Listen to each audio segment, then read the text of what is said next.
Good afternoon, everyone. My name is Chris Garcia, and I'm a proud alumnus and staff member at UNC in our Alumni Relations Office. Thank you all so much for joining us today for our Alumni Career Panel, APAS Alumni in the Working World. Today, we will learn from and connect with fellow Bears who participated in the leadership and programming at UNC's Asian Pacific American Student Services and are now working in various roles and industries. Before I introduce our panelists to you, I would like to start with a few housekeeping items. One, this event will be recorded and is available on demand at least 1 week after the event on the alumni website, and I'll share the link to that at the end of this event, but I will post that in the chat. Two, I invite you to start building your network and reach out to the panelists after the event. I will post their contact information in the chat towards the end of this virtual event as well. And last but not least, I will go off screen after introductions portion, and I will return towards the end of the event to provide you a closing statement. As we highlight the careers of our alumni, I invite students and staff and faculty attending this event to reach out through the Q&A feature, which is activated right now. So please help us welcome our panelists. Panelists, will you please introduce yourself by stating your name, your hometown, your current title and company or organization you work for, your UNC degree, and a little bit about yourself. Peter, can we start with you? Sure. I'm Peter Conception. I'm sorry, there was a lot in that. But my name is Peter Conception. I graduated from UNC with my bachelor's in psychology in 2017 and my master's in clinical mental health counseling in 2020. I'm currently the graduate program manager for mechanical engineering here at the Colorado School of Mines.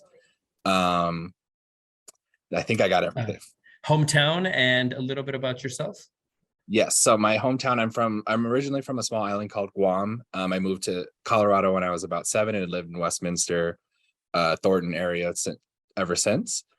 A little bit about myself. I had a very interesting kind of pathway to get to student affairs, and a lot of it had to do with my time there at UNC. So I'm excited to share that path with you all and share my experiences.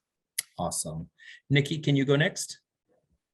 Yes, hi, I'm Nikki Hirata. I graduated in May 2022 with my bachelor's degree in theater arts with a concentration in costume design and also an art minor. I'm from Kailua, Hawaii, and I'm excited to share with you about what it's like having a job in the art field. So, yeah. Awesome. Go Bears. Danielle, sorry, can we go with you next? Hi, I'm Danielle Higashi. I'm from Pukalani, Maui. I graduated in December of 2019. I work in conservation. I graduated with a biology degree with an emphasis in ecology and evolution. Awesome. Thank you. Sam, can we have you go next?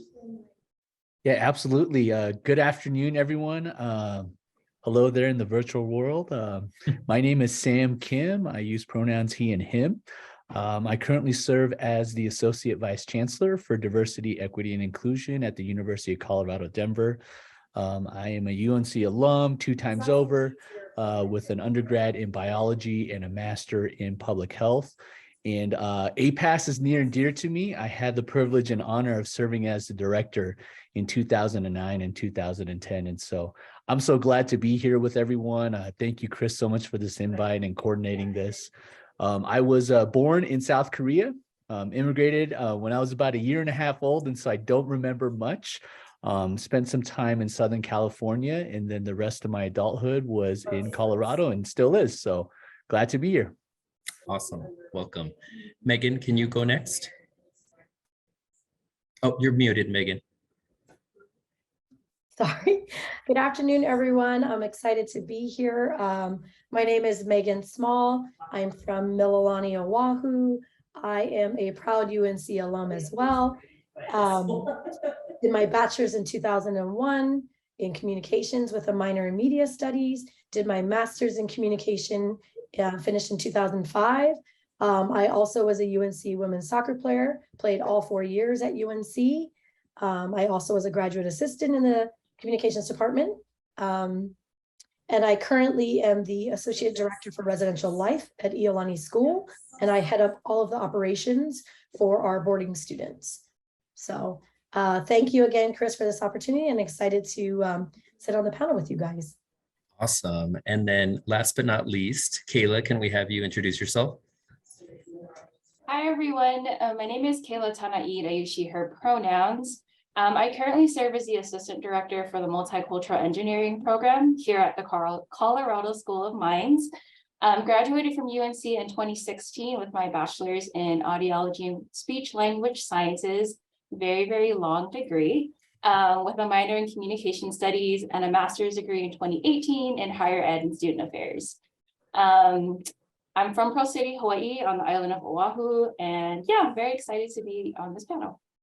Awesome. Go Bears. Well, I will be jumping off of the screen in a little bit, but I want to hand it over to our moderator this afternoon, Megan Small. And so Megan, will you just go ahead and start asking the questions?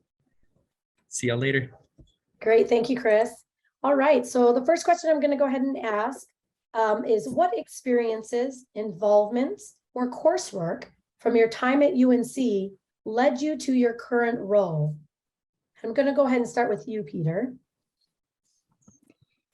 Yeah, so during my time at UNC, I worked in a lot of the different offices at UNC, such as like orientation, student outreach and support, ASAP and APAS. So I realized all through my time at UNC that I was kind of floating around a lot of different student affairs offices. And even when I graduated in May of 2020, I was able to start working at the Metropolitan State University of Denver in a student affairs role. So currently I work in academic affairs on more of the like academic department side.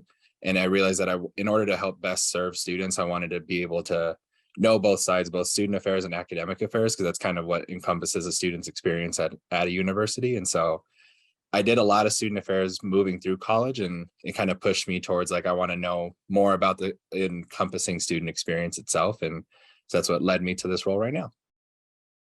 Awesome. Thank you, Peter. Nikki. Yeah, for me, definitely the coursework that I had throughout UNC has helped me prepare for my current role. I'm not sure if I shared, I think I forgot to share, but I am a costume assistant intern here at Midland Community Theater. And so definitely having these classes that were really hands-on and project-based implemented that practice for me for the last 4 years, and then being able to take that and applying it to the job I'm at right now has helped, just because I know a little bit more than most people do, and especially with that, like working at APAS and being like the Hawaii Club president, I've also built confidence in advocating and like speaking up for myself. And some people downgrade interns a lot, and so being able to like speak up for myself and being like, no, like this is something I know and can do, or this is the idea I have, and letting people know that, I feel more confident and comfortable in doing that. So yeah. Thank you so much, Nikki. Danielle. I would have to say, like, I had a lot of labs and field trips that I got to go on with the courses that I took at UNC. So that was helpful in knowing what I really wanted to do after I graduated. I helped a lot of undergrads and graduate students with like their capstone projects. And so a lot of that was in line with conservation work as well. And so that really all helped with what I'm doing today. That's great. Kayla, how about you? Sure. So I joined the Hawaii Club, I would say my first year of college, but I still felt like I didn't have that community or support that I was trying to find. So I struggled a lot in college, being a first-gen student, being out of state, and just, trying to find my place. I give a lot of my credit and where I am today from Erica and Johanna, who both work for NASA and APAS, because I took a chance on me my junior year. That's when I started working at NAS. And kind of through that experience was where I learned about student affairs, which is the field that I'm in now. And then in my senior year is kind of where I decided, maybe speech therapy is not where I want to be anymore. I'm not as passionate as I was. And at that time, UNC had an undergrad course for like intro to higher ed. And that's also where I kind of learned about the field. In that experience working at NAS, I also was the lead for planning the luau. So a lot of leadership experience, I think, is what led me to where I am today. I continued grad school there. I served as a graduate assistant for NAS. So a lot of the experience I had, give a lot of credit to Johan and Erica, primarily because they took that chance.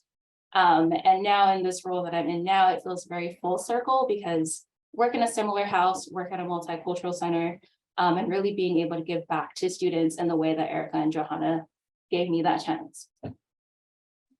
That's wonderful. Thank you so much, Kayla, for sharing. Okay, Samuel, you? Yeah, absolutely, Megan. I'm definitely proud of the degrees I've earned, but unfortunately, they had little to do with what I'm doing now. And so I started on the path of being pre-med. Being the firstborn of an immigrant family, there was a lot of pressure to become a doctor. And so unfortunately, that stigma is real, I think, for a lot of Asians and Pacific Islanders. During that time, though, I was always engaged and involved with offices and different types of programs. And so I, too, was an orientation leader. I was heavily involved in student activities, did academic tutoring. And so I would say a lot of those activities and engagement opportunities really kind of, for me, flipped the script on what I could do for a living. But it wasn't until I became a residence hall director during my graduate school time at UNC that really helped me like zero in on what it meant to be in higher education. And so I think that really was the stepping stone for me to just continue being this career now for almost 2 decades. Awesome. Thank you so much for sharing, Samuel. I'll just jump in a little bit and kind of explain a little bit of my experience as well. I also joined the Hawaii Club first thing right out when I came to UNC. I was a soccer player, so I had that network of people as well. But at the time I went to UNC, my older cousin was already a sophomore, going to be a junior. So it was kind of nice to have some family. But a lot of my coursework that I did in the communications major really was working with people, being able to have really good communication. I got a lot of leadership skills. I too chaired luau when I was a graduate student, and all of that of being able to communicate with people of different levels, different diversities, just different, from all over the world. And in terms of students who went to UNC, really prepared me for my role now, because I work in our boarding program at Alumni School, where we have students from all over the world, different walks of life. And so having those experiences and the coursework really helped me prepare to what I'm doing now, which is in education. So yeah. All right. The next question I'm going to go ahead and ask is, I know that we received this question from the group here, but a student asked if you have any recommendations for resources beyond using UNC's Career Services Office. So have anyone on the panel here, have you used the Career Services Office, and have you used any resources beyond that? And you can just raise your hand, I'll go ahead and call on you. I don't know if there's a little raise hand button, but you can just do it. Oh, okay, Peter. Yeah, so kind of counter to this question, I never actually used the Career Services Office. I had friends in there, so I would kind of ask them questions, but never actually went to them, particularly when I was trying to figure out kind of the big question of what do I want to do with my life. I more talked with people in at the time when I thought I wanted to go into counseling. I talked with current counselors and just kind of reached out and asked if I could in essence interview them, and talk to some of my professors about their time counseling, and just try to talk more casually with people about it, more because I wanted to learn just not necessarily insider information per se, but just more of what is your actual experience with this? What how does this work on a not a brochure level type of thing? So more of the like using my own personal network and the like classmates that I had that have recently graduated and are there now. I try to reach out to them to get more of a, what I would say was more of like a real experience than yeah, like, yes, this is all going to work out very, very nicely. And like, this is all going to be perfect, but more like, what were the hurdles you went through and how can I kind of avoid them or help myself get through them or something like that. Awesome. Thank you so much, Peter. Anyone else? Okay. So I've used the career services for resume writing. When I was a senior, applying, whether I was going to apply to a job or go to grad school, I went to the Career Services Center and brought like what I thought was my resume and asked for some assistance, and then greatly found out it was a little sparse, and I was like, oh, what else should I put? And they definitely gave me help in finding things that I had done extracurricularly that I could really put on there to kind of sort of beef it up. Because again, right, at that time I was a college soccer player, didn't have that many jobs, so it wasn't too heavy on the job experience, but really they asked me, well, what did you do? I said luau. They're like, oh, great, that's a lot of leadership, a lot of coordination, you got to put that on there, because those are all still very transferable life skills. And so they really helped me with that. All right, I'm going to go ahead and read off the next question here. Who or what inspired you to pursue your career? And I'm going to go ahead and start with you, Kayla. So I always knew that I wanted to help people in some way, shape, or form. I just wasn't sure when I was younger at that point in time what exactly that looked like. So as I mentioned, I thought about becoming a speech therapist, but I did not have a really great experience as an undergrad where I had an advisor tell me that I wasn't good enough or smart enough for grad school. That really took a hard turn for me, and really thinking about what exactly do I want to do with my life. And so again, mentioning Erica and Johanna, they really did take that chance on me, because looking back at my interview with them, that was rough. And so with them trying to push me to be a better professional, better personally, and really thinking about, what exactly my life goal would be or where I want to be in 5-10 years, they really helped shape, and they really helped me think about what that looks like. They helped me become like a leader within NAS. In my senior year, I took a leadership position. And then when I was in grad school, I became the GA. So again, a lot of it, I think, is from them, and really being able to see the change and impact that they've had on students, including myself, and really wanting to relay that to the next generation of students here. That's awesome, Kayla. Sam?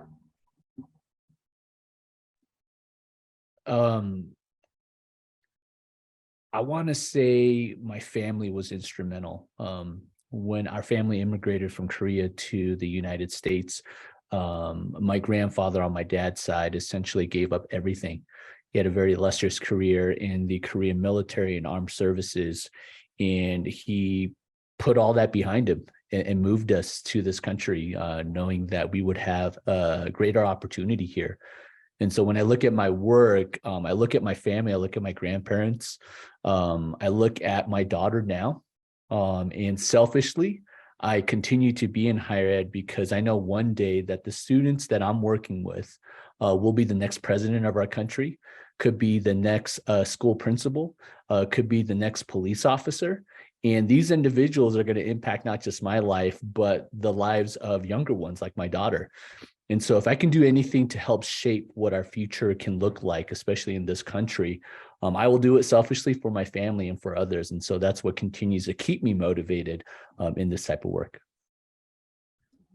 Absolutely. All right. Thank you for that, Sam. Danielle? Growing up in Hawaii, I like the outdoors. And so I knew from middle school that I wanted to do something in conservation. I didn't know exactly what. So till today, I love what I do. I kill koki frogs for a living. It's fun. I like it. So I just knew that I wanted to come back home and give back to where I grew up. And so doing invasive species literally is rewarding for me. I love it. And yeah. That's awesome, Danielle. I'm glad you have such a passion for that and keep doing that with the Koki frogs. All right. What about you, Nikki? Yeah, so I grew up in a multi-generational household. So I was basically raised by my grandparents for a very long time, which was hard because their struggle was different from my mom's and like from what I was going through. Definitely didn't have the same struggles as them, but it was definitely just like what Sam was sharing, that it's like, oh, you have to go be a doctor, like be a businesswoman, like that's what success is. But my mom, she really pushed for the belief that like if it makes you happy, then do it. And I didn't see myself being a doctor or being a businesswoman, like that stuff bores me out. Um, and what interests me is art, which I thought was funny because my grandma introduced me to art. And so I kind of knew that's where I wanted to go with it in high school. And then when I got to high school, it was a little hard looking for schools in that program just because a lot of it I was looking at art institutes, and those are only 2 years. And I knew I wanted something a little bit more than just a 2-year degree in art. So then I started branching out more into universities. And then I found UNC because it was far away from home, but still close enough to go back. Um, and then that was like a little happy medium because I was a double major at the time in business and theater. But I did drop my business degree and just stuck with theater because that was what I was more passionate about and found myself enjoying and being successful in. And so that's kind of just the route I went in. And my mom along the way has helped me continue on that path, and definitely Johan and Erica, just because I had a little bump in the road with my degree, but they definitely pushed me to continue doing it and their support. So, yeah. Great, Nikki. And Peter, can I ask you to just kind of finish up that question about, what inspired you or who inspired you for your career? Yeah, definitely. So kind of with what inspired me, so growing up, since I moved to Colorado when I was 7, pretty much all through like elementary, junior high, and high school, and even college, I was just kind of always surrounded by like whiteness and a lot of people that didn't look like me.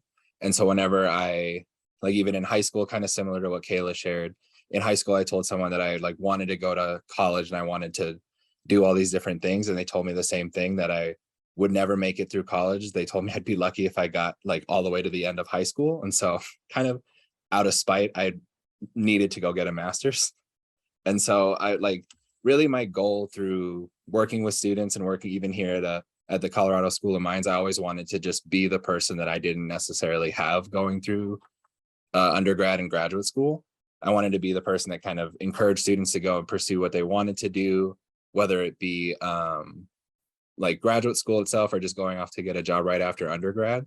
I just wanted to be the person that I wish that I had.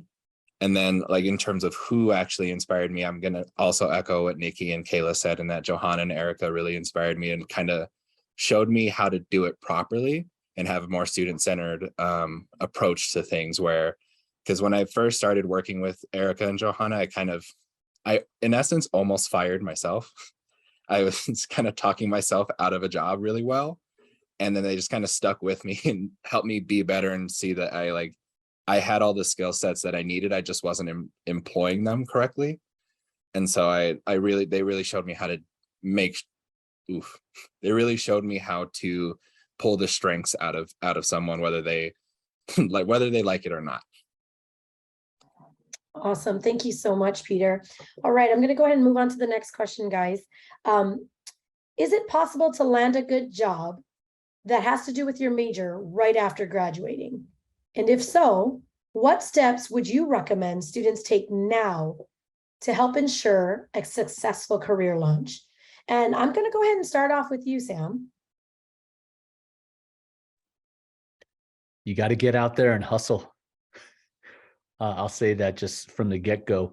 I would say it is possible, absolutely. I know our economy is a little bit in flux right now with the looming recession. But even then, I think there are opportunities that do exist. I remember like my first job out of college was being a residence hall director, and I got compensated very well for that. Worked my butt off, but I remember it wasn't easy. I think by the time I came around to that job, that was like close to like my 48th or 49th application that I submitted. And so I'm in my senior year as a biologist, trying to scramble and figure things out. And I was losing hope. But I remember just having met a couple of good people on campus who just continue to encourage me.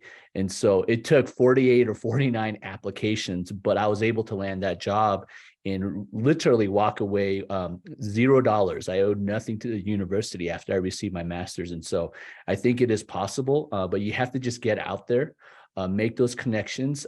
Don't give up. Don't be discouraged because your first 2, 3, 4, or 10 applications come back and they're rejections.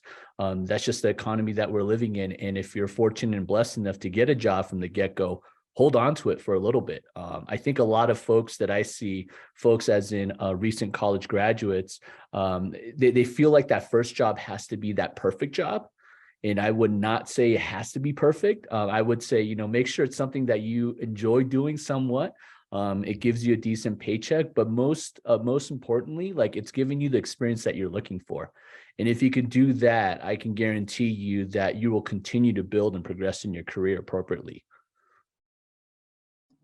Awesome, Sam. Thank you. Danielle. It's possible. When I graduated in December, I had no plans for a job at the time. I had nothing in line really. And then COVID hit. And then it was very difficult to find a job. But then because I was looking for a job in conservation, there wasn't really a hold on conservation work since it's all outside.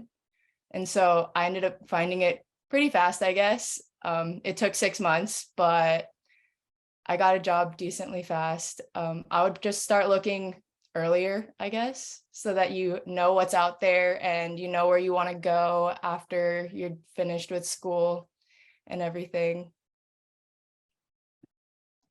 Awesome. Thanks, Danielle. Nikki.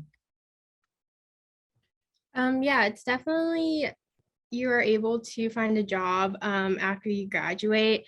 I know for summer I started looking in around March and April, started branching out, turning in applications for jobs, and also using those experiences to help me find other ones, because I know like some interviews, they don't go as planned, and some things I got thrown off guard with like questions and stuff. And so remembering those things and knowing like, okay, I can do better and like improve and like share my experiences better, that has also helped me. And then also knowing, because I worked at a summer stock theater at UNC, so also knowing when my last day of work is and then planning to find another job after that. And so because my job ended in August, I started looking for jobs in June and July, to branch out there and see when their start dates were. And so luckily this job also gave me an option to start at the beginning of August till the end of August. So just being able to plan those steps ahead, and definitely think it's helpful. Some resources I've used was LinkedIn, which I found wasn't very successful for art jobs, but definitely art search is a big one, because those are more art related and like theater related. They also sort by job or internship or even paid internships. And so that's how I found this job, which like broke everything down for me to apply for. But yeah. Awesome. Thank you so much, Nikki. Peter.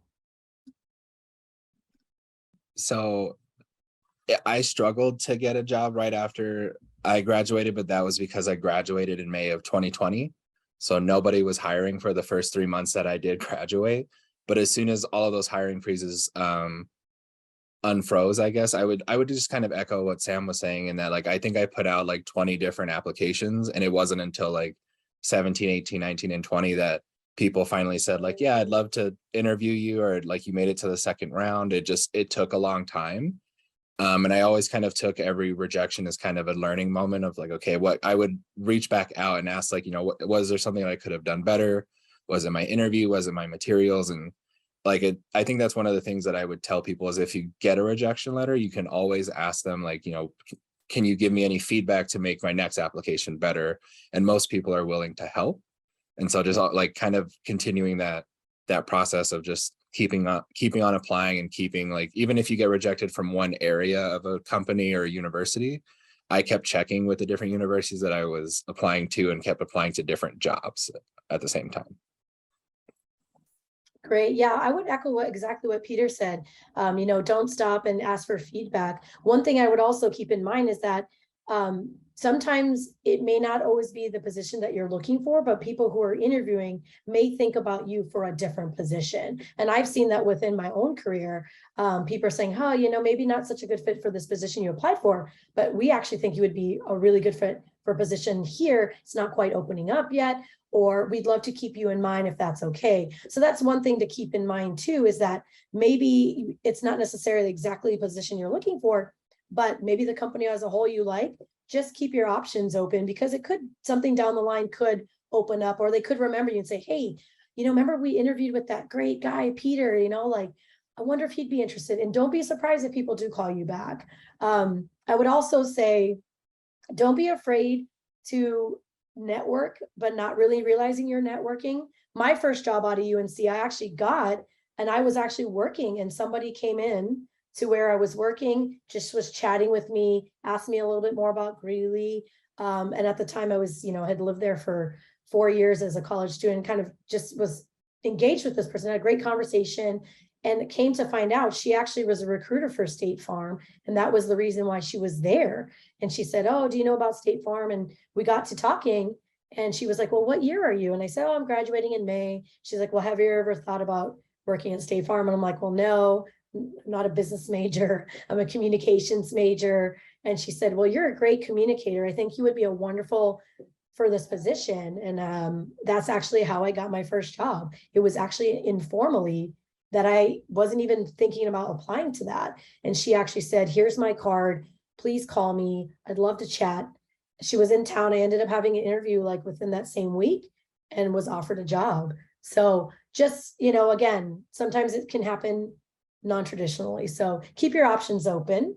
Okay, Kayla, go ahead and take us home on this question, please. Sure. I think what would be really important is to kind of think about the things that you're doing now. And if there's not anything that you're doing now, think about what you want to do. And think about it in a long-term way of how can these skills be transferable to my next job or next position or whatever that may be or look like. Kind of similar to what other folks already mentioned, like start looking early.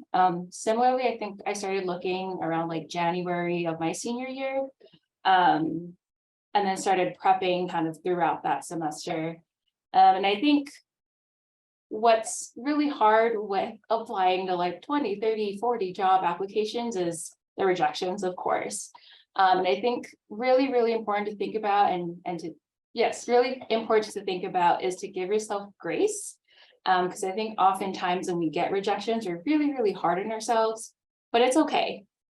This job that I'm currently in, granted, it's not right out of grad school. I applied for it 2 years ago, didn't get it, but I'm here today. So for me, I think about it as things happen for a reason. And with the experience I got within these past 2 years really helped me get to where I am today.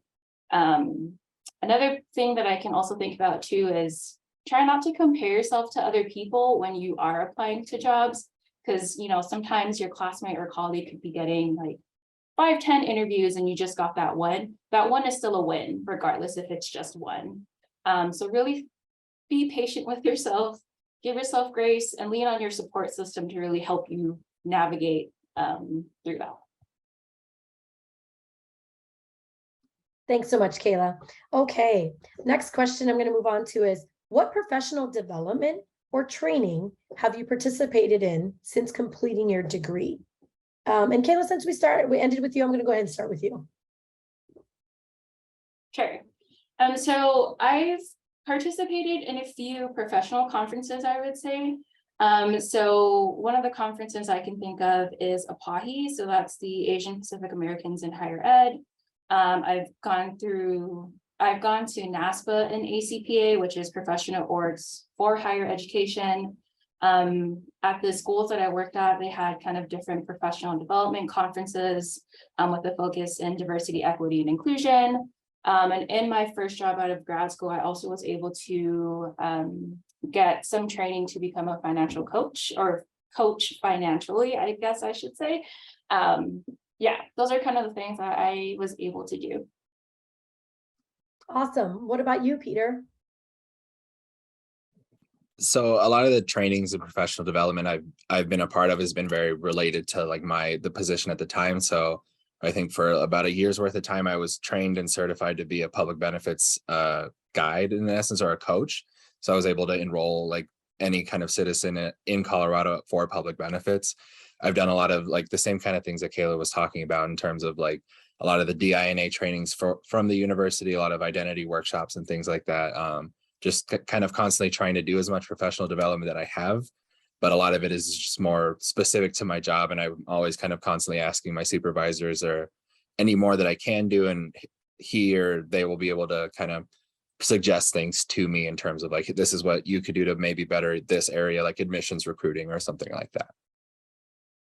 Awesome. What about you, Danielle? I started at the very bottom. And I've slowly worked my way up within the last 2.5 years.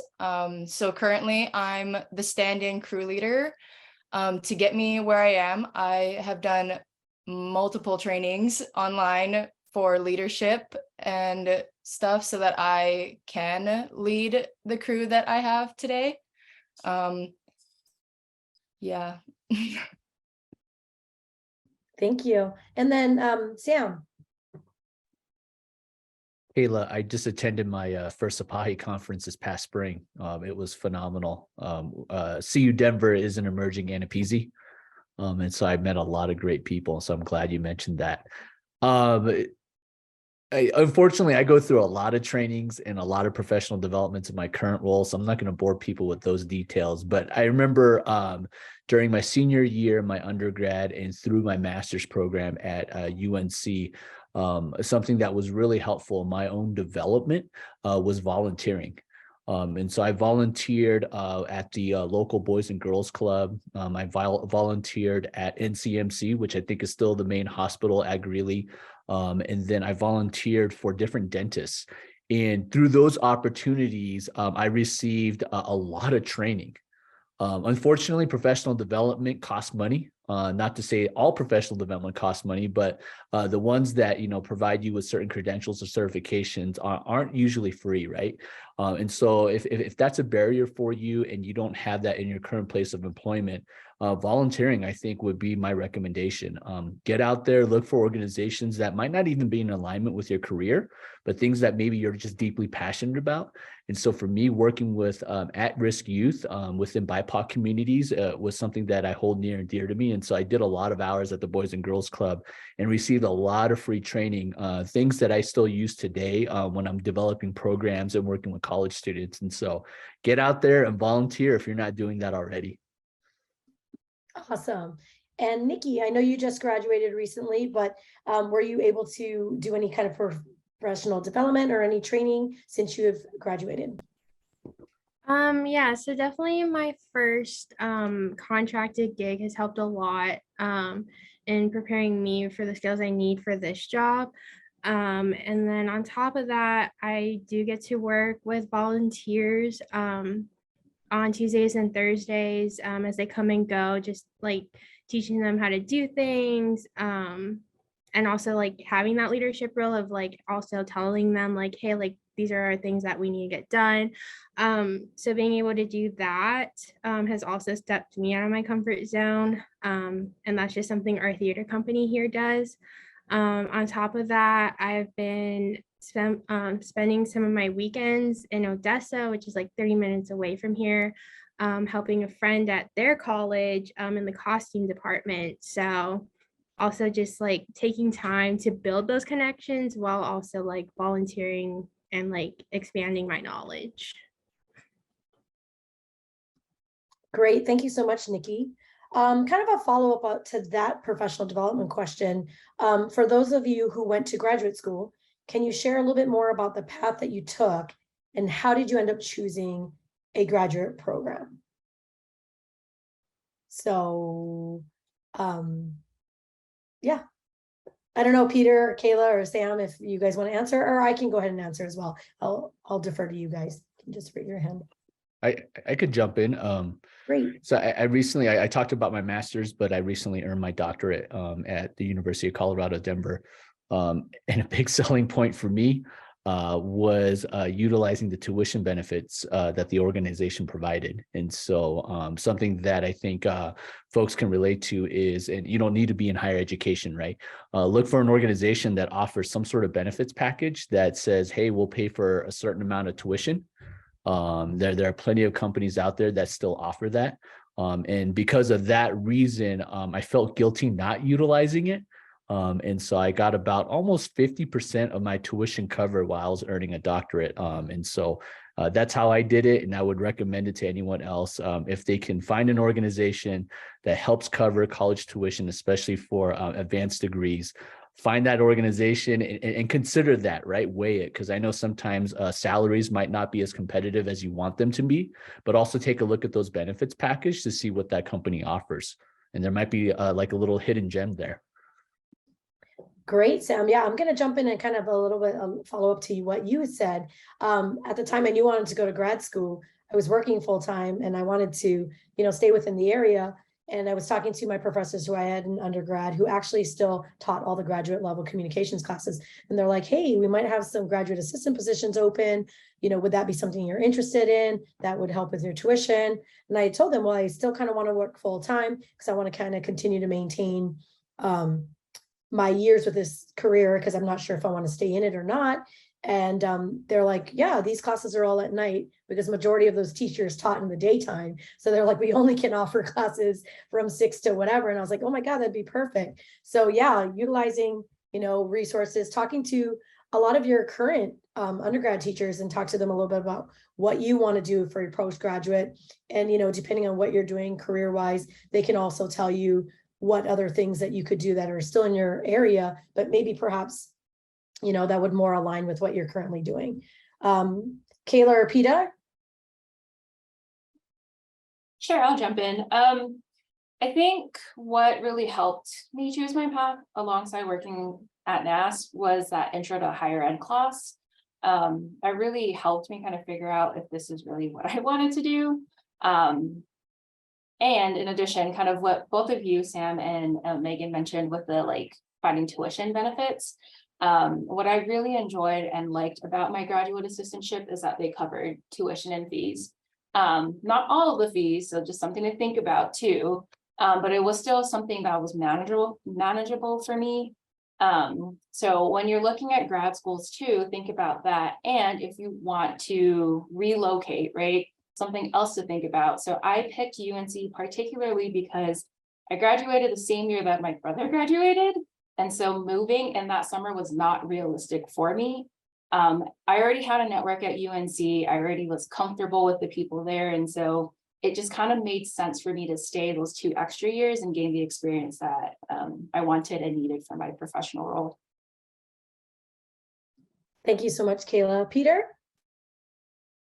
Yeah, so mine was more of a, I kind of had to go to graduate school. If I wanted to do anything in counseling, I had to have a master's degree and graduate from an accredited university. So it more just came down to criteria of which program I wanted to pursue. I applied to about 8, and I think 3 had accepted me, and I ultimately chose UNC because of those connections that I made. And I had already kind of gotten to know some of the graduate professors, and they had told me all the different things that they were able to do and what we were going to be able to learn while we were there. And it aligned more with what my career goals at the time were. So it more kind of fell into I had to more than I chose to. Gotcha. Okay, the next question I'm going to go ahead is, what advice can you share for how to network effectively? Have you employed your UNC network? Nikki, since you just graduated, I'm going to go ahead and start with you. Yeah, so for this job, or just like getting this job, was already hard because not a lot of people knew where I was working. So I was already like asking my professors, like, oh, this is like a job I'm thinking of applying for. Like, do you know anyone out there? Majority of it was no. So it was definitely hard to come out here, just because people already didn't know this theater company. But also like I use my professors as my network, and like having them on my resume as my reference, because I've worked with them for so long, and doing that. And then now that I'm here, I'm able to network more. Just recently I opened a show here, and the director and I were just having a casual conversation. I was just like, hey, do you know anyone out in Seattle? And like he knows a few people. And so the fact that like wherever you go, you can bring up like conversations like that with people around you, and most definitely they will know people wherever you want to go. And especially if you're working under them or with them, they can put in a good word for you and like say like, hey, like I've worked with this person before, I think they'd be a good fit. And so that's really important. But yeah, that's what I would do. Great. Thanks, Nikki. Danielle? I kind of just applied for the job that I have today, like blind. I didn't really ask anyone much because I didn't really know anyone here, like back home, where like if anyone were even working in like this position that I'm in.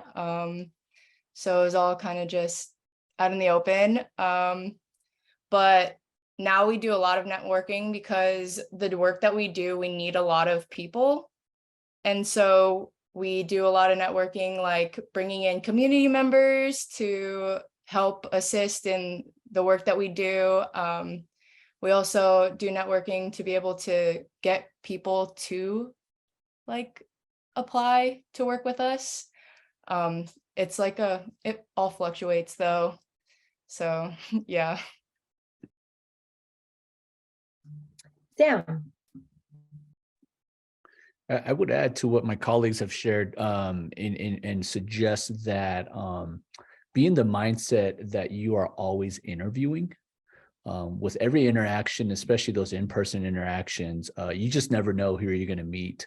And then something that might be more applicable and relevant to people that are in the social media space, you're also interviewing online in the digital world. And so how you show up in your digital profiles and how you interact with people on social media through the different platforms, hate to say it, and believe it or not, people check that stuff. They may not be upfront about it, but how you show up in the digital space is equally as important in terms of how you show up in person. And so you're always interviewing, be in that mind space, be in that mindset, and I think you'll be all right. Thanks, Sam. Yeah, I would actually echo that. I'm actually pretty older alum based on the current years. And so actually social media didn't really exist when I graduated. I mean, I'll be honest, people were like, don't call me on my cell phone, it's going to cost minutes.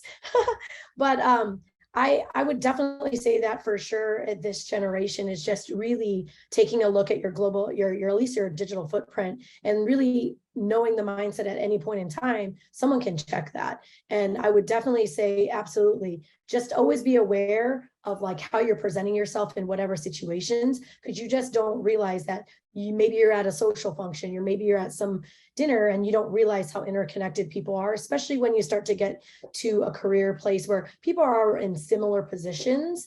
And so keep that in mind and how you're interacting, how you're interfacing.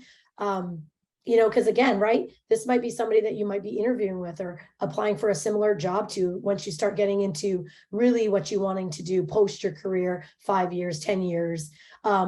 Especially, I would say even in Hawaii, I don't know, it's a very small island, you know, and for us, you'll be surprised. I was telling Chris that actually 4 people that I work with at my university, or excuse me, at my high school here, we all went to UNC. And so again, right, you just don't realize how small the network can be. So I'm going to go ahead and move it on to you, Peter. Yeah, so I think the advice I would give is to just put yourself in a position to network.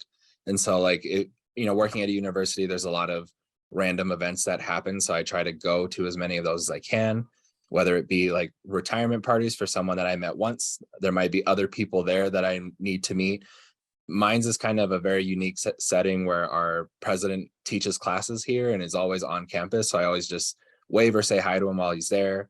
Even like when I was at UNC, I had gotten a lot of no's for graduate assistantships. And then at the last minute, an old supervisor of mine from when I was working in orientation suggested I apply to APAS. And so that's how I ended up getting my position at APAS, was through my like networking, like you were saying, kind of informally. So it's mostly just kind of putting yourself in a position to network. Even here at UNC or at Mines, I accidentally used a UNC network where like a lot of the people that I was interviewing with had graduated from UNC. And so it's mostly like Nikki said, like you can just kind of bring it up and it does connect people. But it's just kind of putting yourself in that position to meet new people and try to like push yourself a little bit. I'm more of an extrovert, so it's not that big of a push for me to go and talk to more people. But having myself in that situation, I've been able to meet a lot of different people that I wouldn't otherwise have met if I didn't go. Awesome. Thanks so much, Peter. Okay, guys, we have about 9 more minutes left in this. So I'm going to go ahead and just close out with the final question. Can you provide a final word of advice for current students and recent graduates and how they can leverage their college experience and or involvements in the working world? And I'm going to go ahead and start with you, Danielle.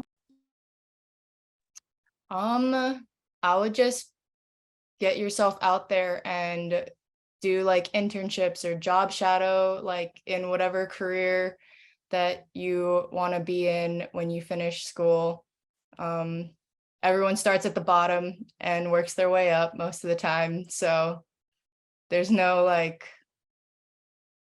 time to be like upset about that. I started at the bottom and here I am at the top. Kayla? I think utilizing your network for sure, and working with the Alumni Association, I think that's something that I've definitely underutilized, to be very honest. To know that there's a lot of people at Mines that went to UNC is really nice. I have a couple of classmates who are my colleagues now. And like we collaborate with each other so often on different events and programs, and we attend each other's events and volunteer.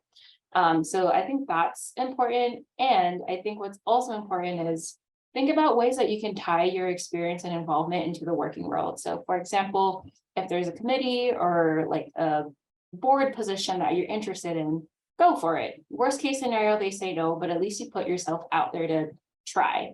Don't give yourself the option to say no, have other people tell you no. Great word of advice. Nikki?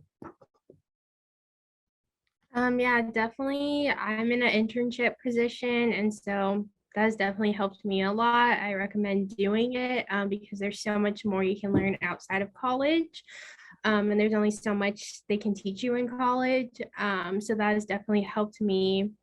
And also just taking what you learn in school and applying it to where you are now, because that's also brought me a long way with this job. So, yeah. Thank you so much, Nikki. Okay, Peter? Yeah, and as vague and cliche as this is gonna sound, like everything is worth something. And so like my job that I have now has nothing to do with the degrees that I got. I more was able to look at what I learned from those degrees and just being able to help like talk with people, read people, and like understand where they're coming from and use that during my interviews. Because even if it doesn't have anything to really do with like your direct degree, there's probably a lot of skills that you learn that are transferable to that actual position. So all of your experiences, all the classes you liked and didn't like, and all the different things that you've learned while you're at UNC is all worth something. So it's just mostly trying to figure out how to turn it in your favor. Awesome. Thank you so much, Peter. Okay, Sam? That was a great response, Peter. I can't agree with you more. In the same space where my undergrad was biology and my master's is in public health, and not doing a lot with those degrees, but to your point, what I would add to that, from my perspective and my experience, is doing something that you love and doing something that the world needs. That might sound really cliche, more philosophical than anything else, but having been in higher education for almost 2 decades now, 18 years, I have been asking myself that question more often than I was 20 years ago. And I enjoy being in education because I'm creating opportunities for people that may not have opportunities elsewhere. And that's something that I love doing, and that's something that the world needs. And so if you can follow those 2 components, I think you're going to find yourself in a space where you're going to start figuring things out and say, hey, maybe there's a future for me in an area that maybe I didn't consider before. Awesome. Thank you so much, Sam. I'm going to share just kind of one piece of advice I got when I was kind of doing my job searching from one of our professors at UNC. And she told me it is a full-time job getting a job. And I was like, what do you mean by that? And she's like, listen, you get what you put in. If you only search for 1 hour, how can you expect to get the job of your dreams? And I thought, it's such simply put, but I was really able to think about, and I busted my butt. You look for resumes, and I use that even now when I'm, if I'm not happy in a career, I want to look for something else. It's true. I get what I put in. And I think you have to really think about that, like you got to work hard, you got to grind, you got to use your resources, you've got to reach out to alumni. If you put forth all that effort, I'm telling you, it will pay off.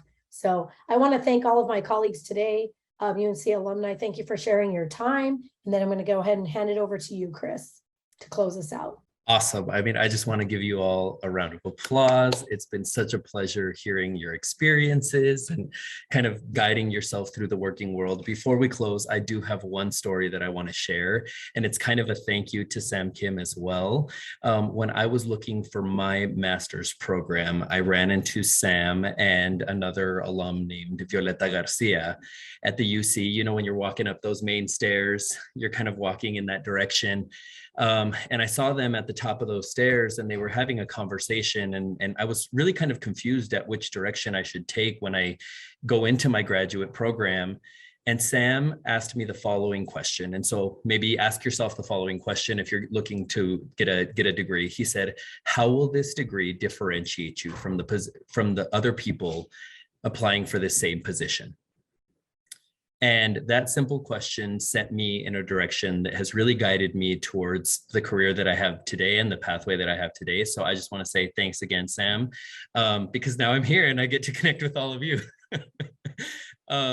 But that really shows that there is power in the Bear Network and your colleagues and your classmates, in the alumni who are here today, which all of these folks are now part of the network of everyone who has joined us online. I would like to again share my gratitude for all of our panelists, to our moderator, Megan. Thank you, Megan. You did such a great job. And to all of the attendees for joining us today. It's always an honor and a pleasure to host fellow Bears and hear about their UNC experience, because everybody's different, their career paths, and the industry insights that they have to share with all of you.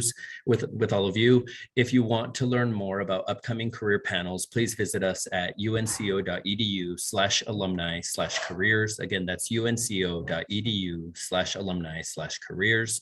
Throughout the semester, we'll be hosting additional career panels, and next semester we have a lineup coming up as well. I just want to say, have a great day, and let's do this together, y'all. Go Bears. Go Bears. And Chris, can I just add one more thing, guys? Of course, of course. He went ahead and put the link for upcoming alumni career events on the chat there. So feel free to definitely utilize that. But also, he did share a lot of our LinkedIn profiles and email addresses for Danielle there. And please, one thing I would say that I didn't really utilize too much when I was graduating, because I was like, I don't want to bother people, but that's what we're here for. And I think my colleagues can speak for themselves as well. It's like, we wouldn't sign up for this if we didn't want people to reach out. Utilize your Bear Network. You'll be surprised that maybe there's a person that who went to UNC that lives in your town. I mean, look at LinkedIn. Don't be afraid to connect. And that's one thing I think is stepping out of your comfort zone. Say you're moving to a new state. You don't know anyone. Check to see who's maybe who went to UNC that lives by you. Maybe you're not the same graduating year, and that's fine, but you can find some commonality about living in Greeley, going to UNC, and how much it's changed. You know, I can speak for myself. I haven't been back since 2005. I know it's a different university, but again, utilize your network. We're all here. Thank you so much for your afternoon, your time, and have a wonderful weekend. Go Bears. Thanks. Go Bears.